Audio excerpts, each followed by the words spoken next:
मज़ीद वीडियोस देखने के लिए हमारे चैनल को सब्सक्राइब कीजिए और बेल आइकन को क्लिक कीजिए। साहिर सवाल एक बड़ा तकलीफ दह है कि शादी हो चुकी है, बच्चे मौजूद हैं और शौहर अपनी ज़िम्मेदारी पूरी करने के लिए तैयार नहीं है। अब वो ज़िम्मेदारी चाहे वो उसकी जो है वो अखराजात पूरी करने की हो, वक्त देने की हो, उसके रवैये की हो। देखिए, दीन तो इस मामले के अंदर बहुत वाज़ेह तौर के ऊपर आपको इख्तियार देता है,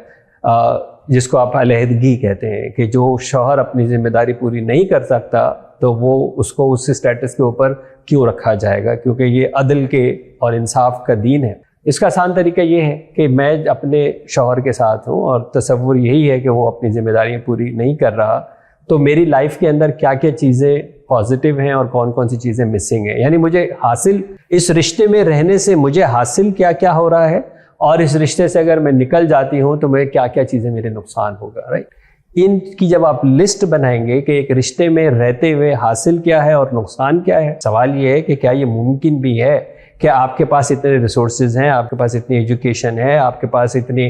वसाइल हैं, आपके पास इतने ज़राए हैं, आपके पास ऐसा सपोर्ट सिस्टम है कि जहाँ पे आप अलहदगी के बाद भी अपना सर्वाइवल अगर कर सकते हैं, तो फिर वो बिल्कुल एक डिफरेंट सिनेरियो है।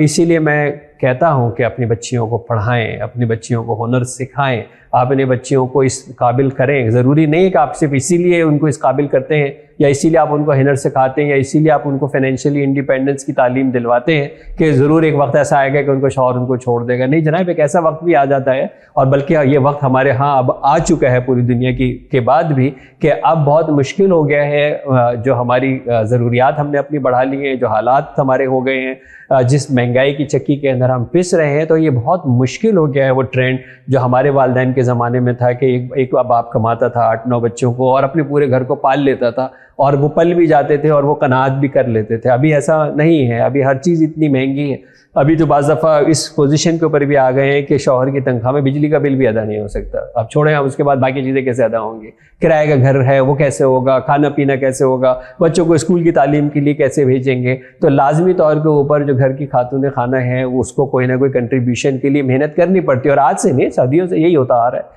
कि वो मेहनत करती है, लेकिन अगर वो एम्पावर्ड हो, अगर वो एजुकेटेड हो, अगर वो स्किल्ड हो, तो फिर वो वैल्यू एडिशन कर सकेगी ना। क्योंकि हमारे माशरे के अंदर उस तरह की मेहनत मजदूरी तो हर खातून नहीं कर सकती है कि जो जिस तरह एक मर्द कर सकता है बगैर पढ़ा लिखा और बगैर हुनरमंद। आपके वालिदैन ने जब शादी की होगी तो लाजमी तौर पर उनके वालिदैन से तो मिले होंगे ना, तो वो वहाँ पे कुछ लोग भी होंगे, उस निकाह में भी कुछ लोग होंगे, उस शादी वलीमे में भी बहुत सारे लोग आए होंगे। वो इन्हीं काम के लिए होते हैं कि अगर इस तरह की कोई मामलात हों जहाँ के ऊपर मियाँ या बीवी अपने फ़राइज़ पूरे ना कर रहे हों, जिसकी वजह से घर की और घर वालों की हक़-तलफ़ी हो रही हो, तो फिर वो बैठें, वो इंटरवीन करें, वो समझाएं और वो कोई ऐसा रास्ता निकालें जिससे आप अपनी डगर के ऊपर जाएं। अगेन, अगर आप